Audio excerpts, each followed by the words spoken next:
Yesterday, as you were leaving the bar, you said the word cauliflower. That's right. I did. The last time you said that word to me, I ended up getting sent down for 6 months. It was juvie. I was 13. And you were supposed to be the lookout, now weren't you? Being that I was your kid brother, I let you lead me into trouble with all your crazy cauliflower plans.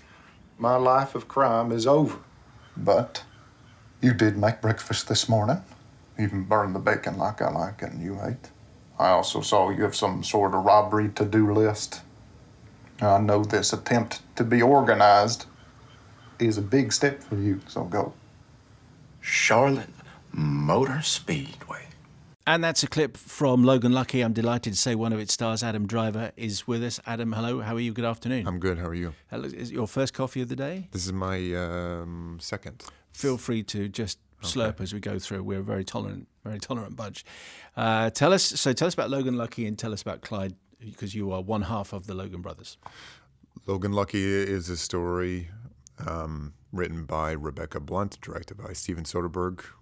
It's about this family played by Jimmy is the character, played by Channing Tatum, myself, Clyde, and Raya Keough plays Melly. Who's your sister? My sister, yeah, or our sister. And we decide to rob a NASCAR event, and it's about that. But that's what happens, but I guess there's all these subtle observations, socioeconomically, but also there may be a bigger idea of, are people kind of predetermined to or chained to their DNA? There's a kind of a mythology in it about a family curse that they're trying to kind of overcome. But it's a heist movie that kind of opposite from the Ocean's movies, which also Soderbergh, of course, directed, where as opposed to having seemingly all the means at their disposal, they have none, which is what's funny about it. Yeah, so there are no smart suits, there are no fabulous sunglasses. No great cars. No, great cars and NASCARs. Yeah, and the NASCAR. So if people are describing in the way that everyone reaches for a shorthand, they go for, okay, it's a Redneck Ocean's 11. Is that unfair? Is it cheap? A little. I feel like there's.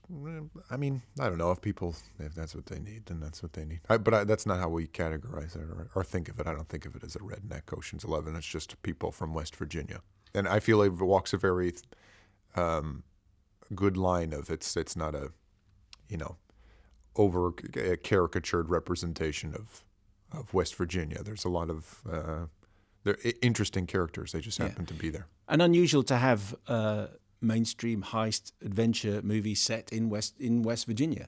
And the only I realized to my shame, I didn't really know a lot about West Virginia as the film starts. And of course it starts with John Denver music, and he's kind of underlining all the things that maybe people in this country go, Blue Ridge Mountains, Shenandoah River, you know, almost heaven, and that's about it. But it's quite clear from the rest of the movie that there's, it's not all. It's beautiful to look at, but there's a lot of problems there. Yeah, definitely. But it definitely is beautiful. Of the two places that I've driven all in the United States, probably West Virginia and Colorado are the two most beautiful places that I've driven through.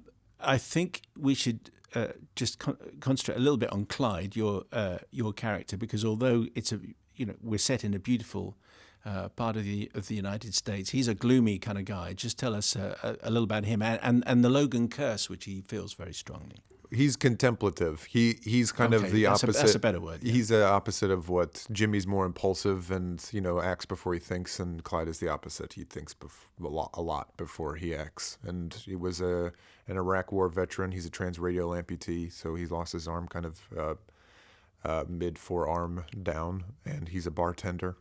The family curses, they kind of are, their family is considered unlucky because of, which I haven't seen the final version of the film, but originally it was from there's a horseshoe kind of mythology. I don't know if that made it all in there. You haven't seen the film? No, I haven't seen it.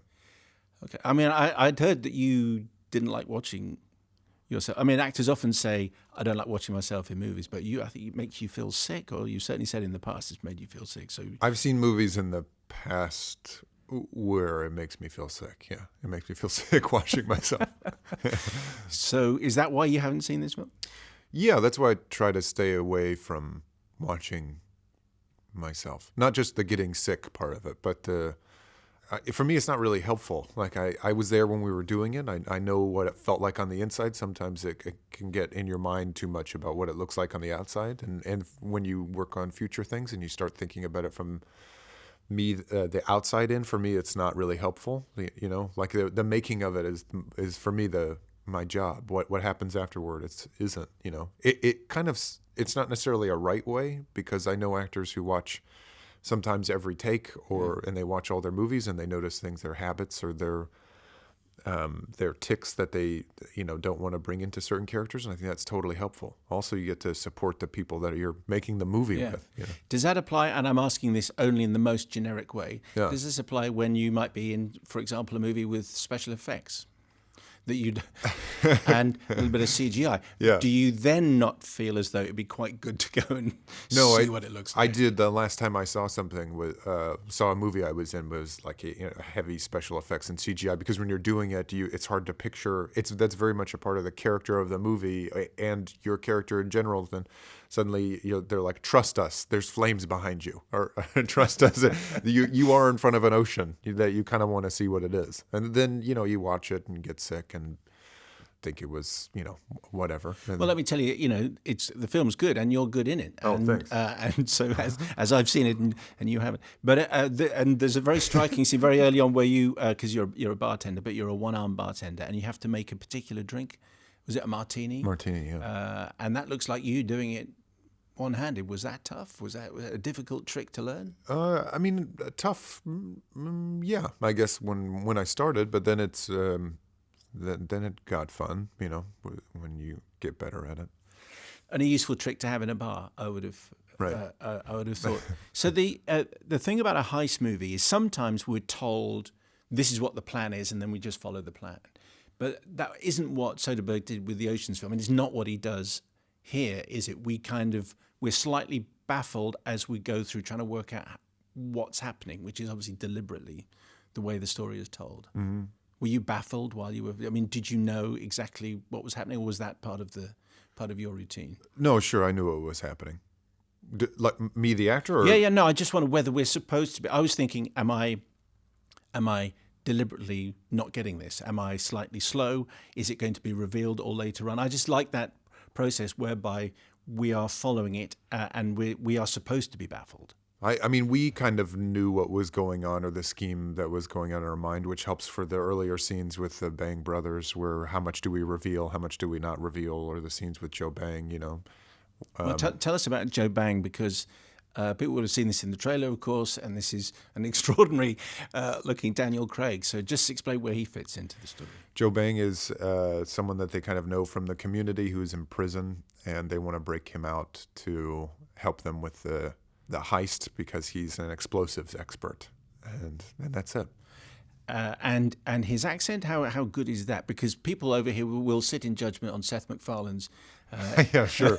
So I don't know. It's got a cartoon London accent, but it's great fun, and he puts extraordinary amount of energy into it. But from your point of view, so Daniel Craig, did he nail that accent? Yeah, nailed it.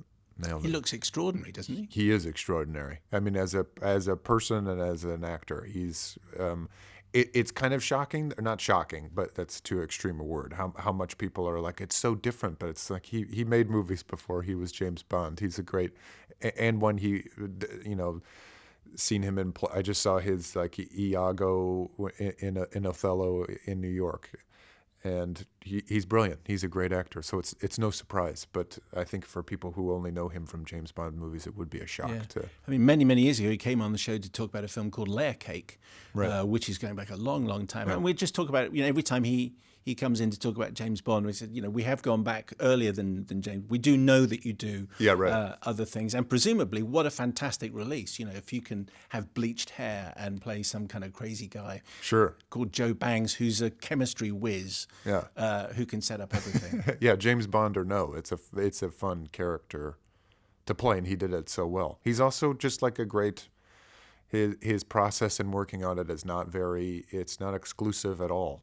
with this one, everyone was pretty much stuck to the script, but still within that, there's a lot of freedom to find new things. And every take, it was always something different. He's very unprecious about it, but at the same time, completely professional and committed to what he's doing. You mentioned theatre, and I wonder if theatre actors are like that a lot. Anyway, I mean, you had a pretty extraordinary way of, so you've ended up now in these high-profile movies, but you were in the Marines, and then you went to the Juilliard School, and if I've got the chronology right, and then you were in a play, and then you're in television, you're doing Girls, and I said, as in the TV series, and then all the big movies come your way. But I imagine if your background is theatre, and Daniel Craig's done all the theatre which you were mentioning about, then you have that empathy, and that maybe you are more collegiate, and maybe you're not exclusive.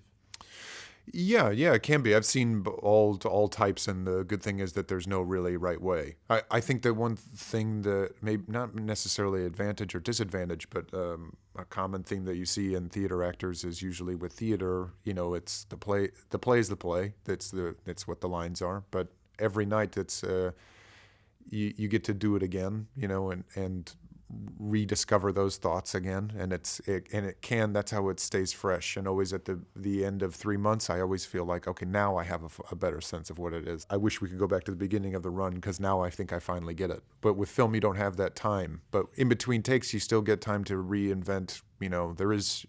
It seems painfully aware to you, or I can only speak for myself, I guess, in doing in theater, that there's no right way. There's no right sense of a line that you get committed to, or suddenly you start thinking that this is the right way, that this scene can't be interpreted any other way than this. It closes you off to other ideas. And in theater actors that I've worked with in film, you get that sense that they're just used to the discovering the thoughts in between takes again, which is always fun to act across, because you don't know what it's going to be. It was Sean Penn was on the show a couple of years ago, and he was talking about casting Mark Rylance, and it was his line, and he said, "You always know if you're dealing with theatre people. You always know, because they're always better."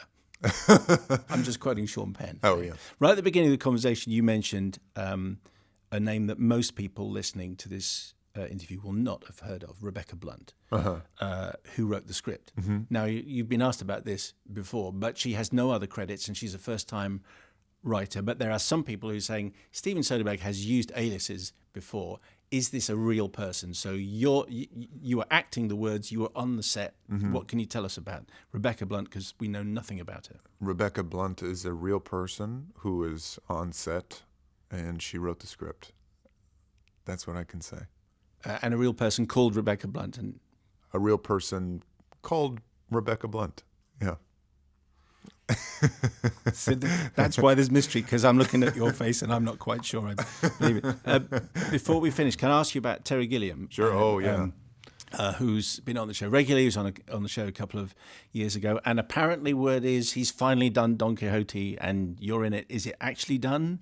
We are done shooting it. Yeah, he's editing it. It's actually happened. We actually. It's like his entire life being involved with this. I know. Yeah, I actually just saw him yesterday for a few hours, and he's in the thick of editing it right now. But we filmed his script, the entire thing. Is he happy? Does he have the demeanor of a man who's finally accomplished this dream? He does. It's tricky because he's been trying, not tricky, but it's more complex. He's been thinking about doing this for so long, and then he finally did it. So I feel like I don't want to speak for him, but I know there's like when you have something in your mind for that long and suddenly that big section of it is done, it's you're both elated and maybe confused and tired, but he seems he said yesterday he was like it's starting to be a good movie and it's making me worried. So that's good if he's saying it. And that sounds like a classic Terry Gilliam line. So we're out of time, but I'm going to finish with the obligatory Star Wars question, and then you finish with the obligatory Star Wars answer. Okay, great. So Adam, it's been really nice talking to you. New Star Wars film coming out at the end of the year. How excited are you? I'm very excited. Okay, Adam Driver, thank you very much. That's great.